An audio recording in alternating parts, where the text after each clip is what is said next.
My dear students, Dr. James Taylor രചിച്ച lectures on homoeopathic മെറ്റീരിയ മെഡിക്ക എന്ന പുസ്തകത്തെ ആധാരമാക്കിയുള്ള ഈ പ്രോഗ്രാമിലേക്ക് നിങ്ങൾക്ക് ഏവർക്കും വീണ്ടും സ്വാഗതം.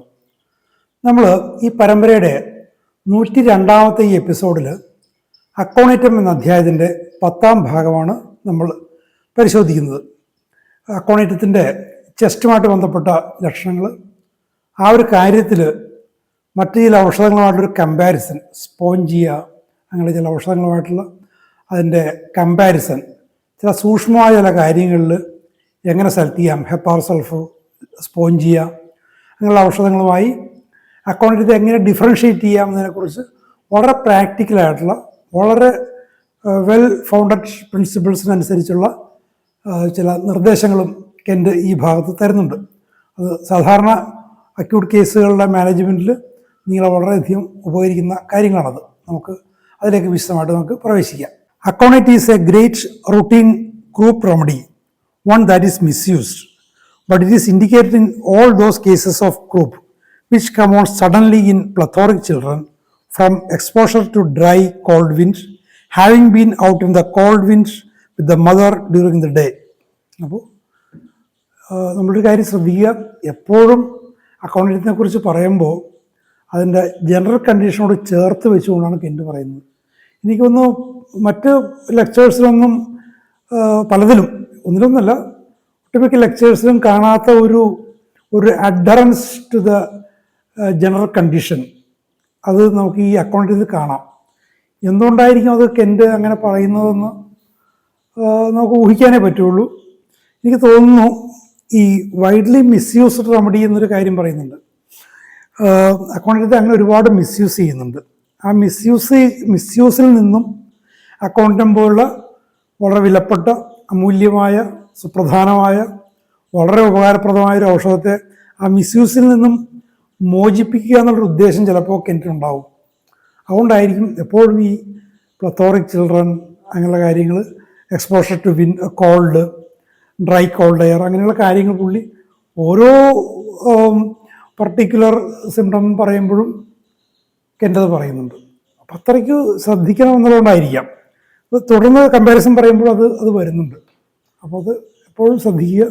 ഞാൻ നേരത്തെ പറഞ്ഞ പോലെ പല റൂട്ടീനിസ്റ്റുകളും, വിശേഷിച്ചും ക്വാളിഫൈഡ് അല്ലാതെ ട്രീറ്റ്മെൻറ്റ് ചെയ്യുന്ന കുറച്ച് ആളുകളെ എനിക്കറിയാം, ഇങ്ങനെ പരമ്പരാഗതമായിട്ട് ചെയ്തു പോകുന്ന അവരൊക്കെ പനിയെന്ന് പറഞ്ഞു കഴിഞ്ഞാൽ അക്കോണിറ്റം ആയിരിക്കും നല്ലത് എന്നങ്ങോട്ട് പറയും. അത് എന്തിൻ്റെ അടിസ്ഥാനത്തിൽ എനിക്ക് മനസ്സിലായിട്ടില്ല. ഇപ്പോൾ ഒരു ബെൽഡോണ കൊടുക്കേണ്ട ഒരു കേസിൽ ചിലർ ചോദിച്ചിട്ടുണ്ട്, ബെൽഡോണ കൊടുക്കേണ്ട ഒരു കേസ് നമ്മുടെ ഫാമിലിയിൽ ബെൽഡോണ കൊടുത്തത് ഒരു ഗുണം കണ്ടില്ല. എന്തുകൊണ്ടായിരിക്കാം? നമുക്ക് അടുപ്പോൾ ചില ചോദിക്കുമ്പോഴേക്കും അക്കൗണ്ടിനും കൊടുത്തു നോക്കുന്ന വളരെ വളരെ കാഷ്വലായിട്ട് പറയുന്നൊരു ഒരു സാഹചര്യം ഉണ്ടായിട്ട് എനിക്ക് തോന്നുന്നുണ്ട്. ചിലപ്പോൾ അത് പണ്ട് കാലത്തുള്ളതായിരിക്കാം.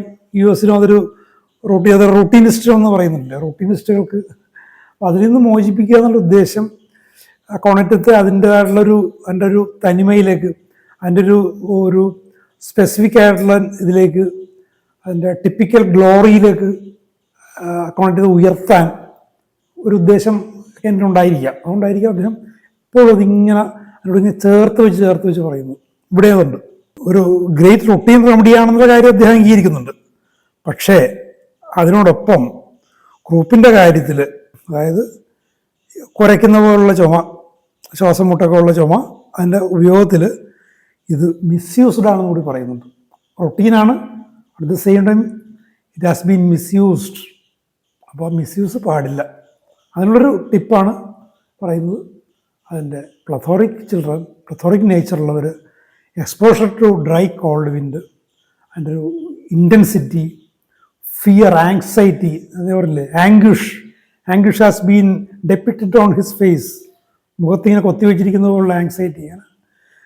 അക്കോണിറ്റത്തിൻ്റെ തനിമ അദ്ദേഹം ഈ ഒരു ഗ്രൂപ്പിൻ്റെ കാര്യത്തിലും അദ്ദേഹം പറയുന്നുണ്ട്. അവസാനം പറയുന്നത്, അമ്മ കുട്ടീനെ എടുത്തുകൊണ്ട് നടന്നു, അമ്മയ്ക്ക് പ്രശ്നമില്ല, കോൾഡ് വിൻഡിൽ നടന്നു, അമ്മയ്ക്ക് കുഴപ്പമുണ്ടായാലും പക്ഷേ കുട്ടിക്ക് കുഴപ്പമുണ്ടാവും. Plethoric little child. The child is put to bed and rose up from the first sleep, perhaps at 9 or 10 or 11 o'clock, grasps the throat, coughs violently, a croupy choking cough with hoarse bark. അപ്പോൾ ഇങ്ങനെ അമ്മ കുട്ടിയാണ്ട് കിടന്നു, കുട്ടിയെ കൊണ്ടുവന്ന് ഉറക്കാൻ കിടത്തി. ആദ്യത്തെ ഉറക്കം കഴിഞ്ഞു. ചെറിയ കുട്ടികളാകുമ്പോൾ ആദ്യത്തെ ഒരു ഉറക്കം കഴിഞ്ഞിട്ട് 9 മണി 10 മണി അല്ല ഏറെ വന്ന 11 മണി 11 മണിക്ക് എഴുന്നേക്കും. എഴുന്നേൽക്കുമ്പോൾ തൊണ്ടയ്ക്ക് പിടിച്ചുകൊണ്ടാണ് ചുമക്കുന്നത്. തൊണ്ടയ്ക്ക് പിടിച്ചുകൊണ്ട് ചുമക്കും. അത്രയ്ക്ക് ചുമ, കടുത്ത ചുമ, ശ്വാസം കിട്ടുന്നില്ല, അങ്ങനെയുള്ള ക്രൂപ്പി ആയിട്ടുള്ള ചോക്കിംഗ് കോഫ്, ഇത് ഹോഴ്സ് ബാർക്ക്, അല്ലാതെ barking cough, hoarseness. Hardly any other remedy can correspond to that rapidity of action taking cold in the day time and developing itself so suddenly.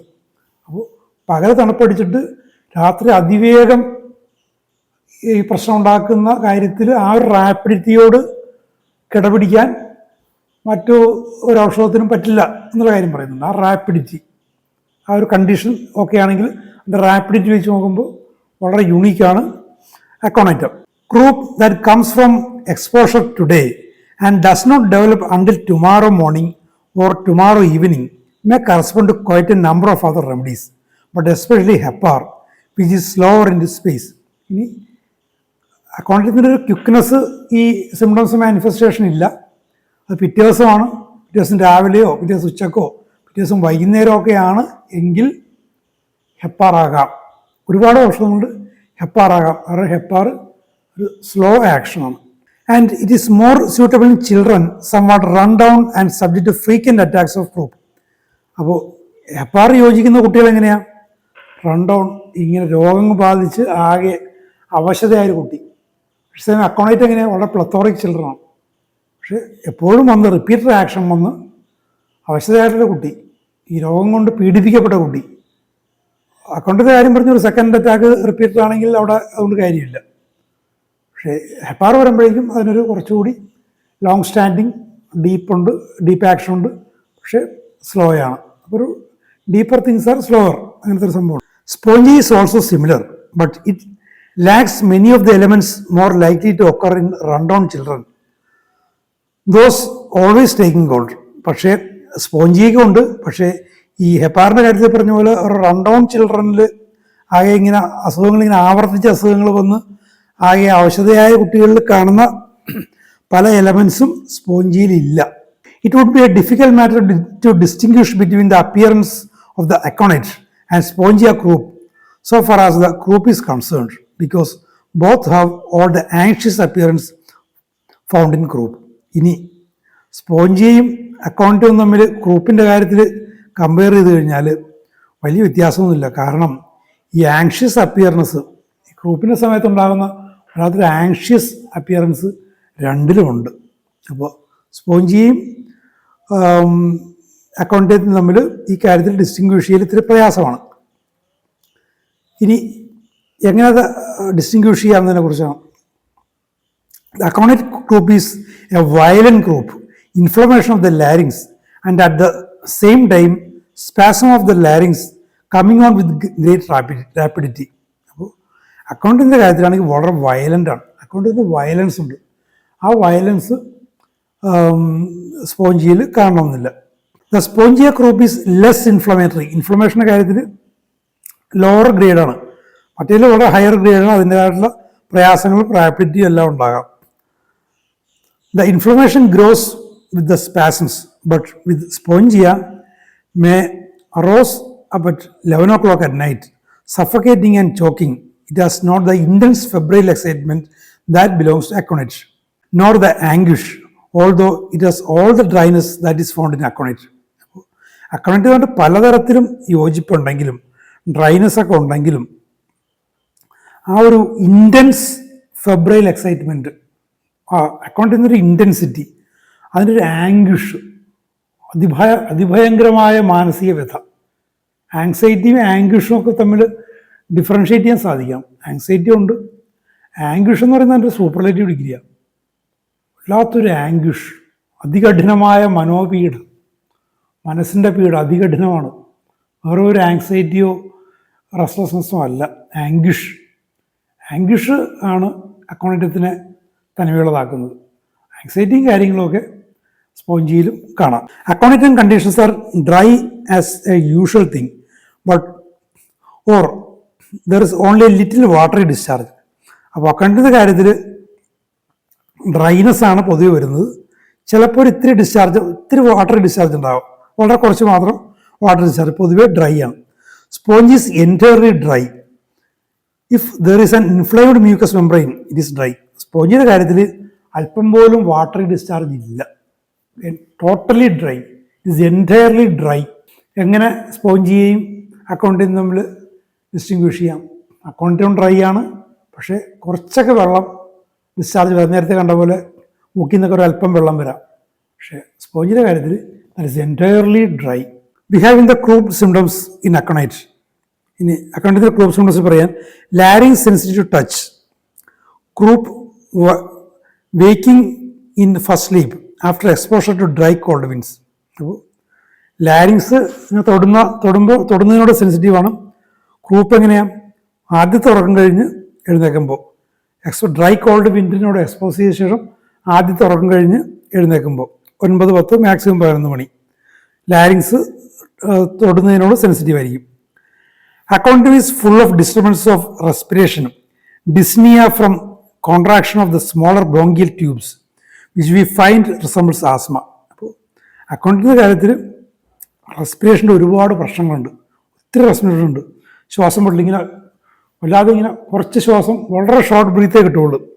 അതെങ്ങനെയാണ്? സ്മോളർ ബ്രോങ്കിയൽ ട്യൂബ്സിനുള്ള contraction, bronchial tubes തീരെ ചെറിയ bronchial ട്യൂബ്സിൻ്റെ contraction കൊണ്ട് നീട്ട് ശ്വാസം കിട്ടുന്നില്ല, പെട്ടെന്ന് ഇങ്ങനെ വലിക്കുന്നൊരവസ്ഥ. അപ്പോൾ അതൊരു ആസ്മയോട് റിസംബ്ലൻസ് ഉണ്ട്. It is indicated in that dyspnoea that belongs to capillary bronchitis. In that dyspnoea that belongs to cardiac excitement of plethoric persons from taking cold become exposed or from shock.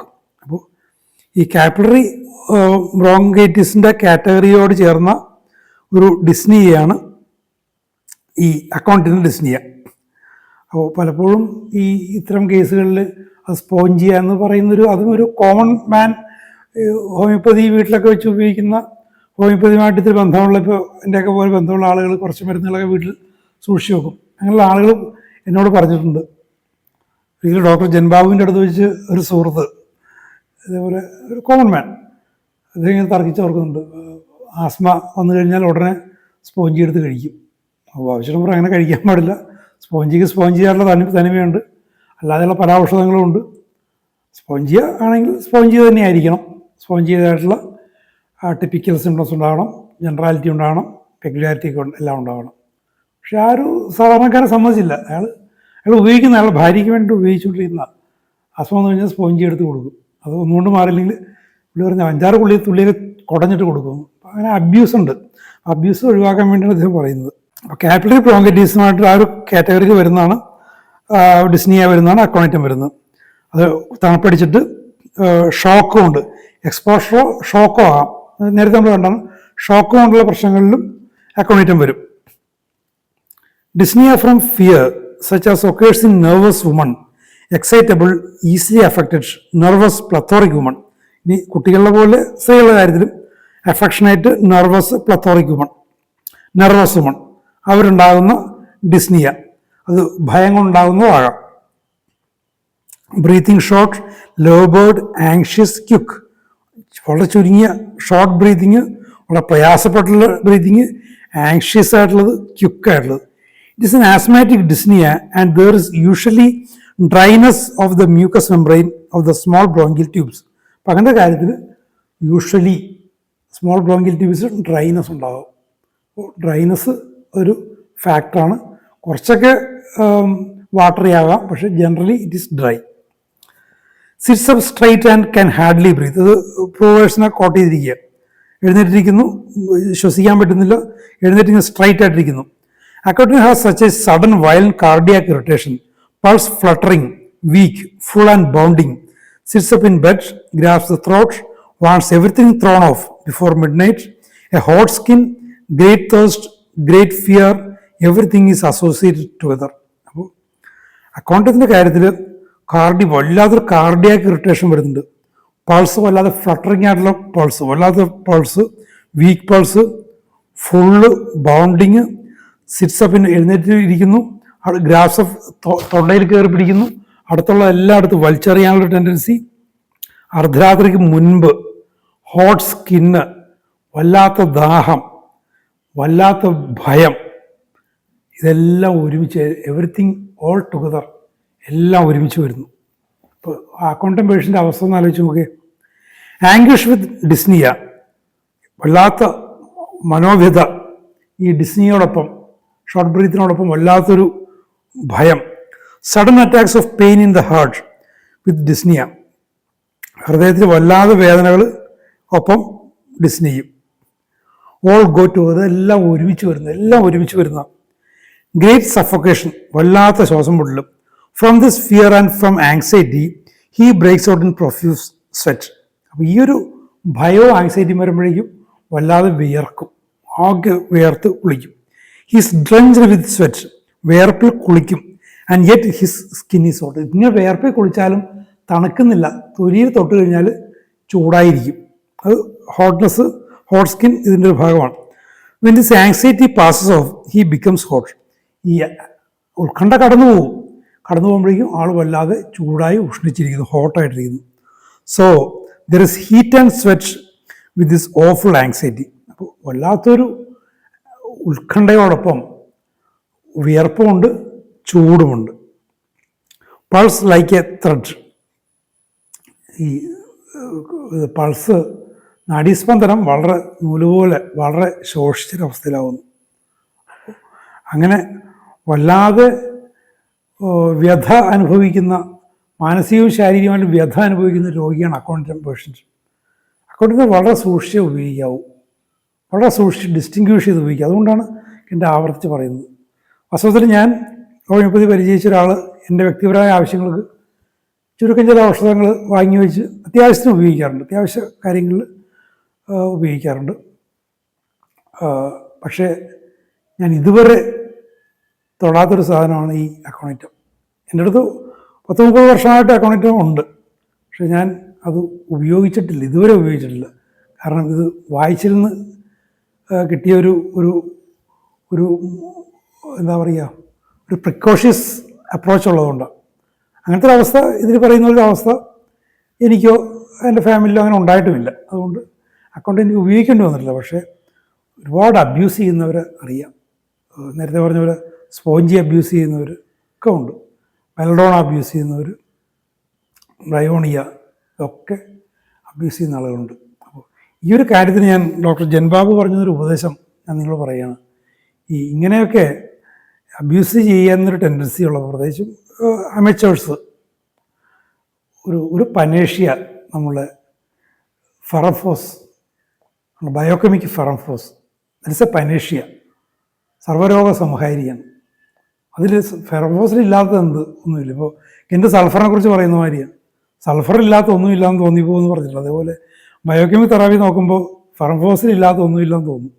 അങ്ങനെ repeat ചെയ്ത് ഉപയോഗിക്കാവുന്ന ഒരുപാട് കാര്യങ്ങളുടെ initial സ്റ്റേജിൽ ഫെറംഫോസ് ഉപയോഗിക്കാതെ നമുക്ക് ബയോകെമിക് തെറാപ്പിയുടെ ആ book നമ്മളിത് കഴിഞ്ഞെടുക്കുമ്പോഴേക്കും നമുക്ക് അതിനെക്കുറിച്ച് മനസ്സിലാക്കാം. അപ്പോൾ ഇങ്ങനെയൊക്കെ അബ്യൂസ് ചെയ്യുന്നവരോട് ഞാൻ പലരോടും പറയാറുണ്ട്, അതേപോലെ കണ്ണും പൂട്ടി അക്കോണിറ്റവും അതും ഇതൊക്കെ കൊടുക്കുന്നവർ ഫെറംഫോസ് ഉപയോഗിക്കുക. ഇറ്റ് സേഫ്, അതൊരു ഒരു ഫുഡ് സപ്ലിമെൻ്റ് കൂടിയാണ്, അങ്ങനെ നോക്കാവുന്ന. നമുക്ക് ഏതായാലും അക്കൗണ്ടിനെ ഇനിയും അദ്ദേഹം ഇതേപോലെ വളരെ പ്രധാനപ്പെട്ട കാര്യങ്ങൾ പറയുന്നുണ്ട്. എല്ലാം ഓരോ വരിയും പ്രധാനപ്പെട്ട, ഞാൻ വളരെ കുറച്ച് കാര്യങ്ങൾ മാത്രമേ ഇതിൽ ഒഴിവാക്കുന്നുള്ളൂ. അപ്പോൾ നമുക്ക് അടുത്ത 2-3 എപ്പിസോഡുകൾ കൂടിയുള്ള സ്റ്റഫ് ഇതിലുണ്ട്, നമുക്ക് തുടർന്നും കേൾക്കാം. Thank you very much for watching. നമുക്ക് ഇനിയും ഈ ചാനൽ സബ്സ്ക്രൈബ് ചെയ്യാത്തവർ ദയവായി സബ്സ്ക്രൈബ് ചെയ്യുക, വീഡിയോ ലൈക്ക് ചെയ്യുക, മറ്റുള്ളവരെ പരിചയപ്പെടുത്തുക. Thank you very much for watching.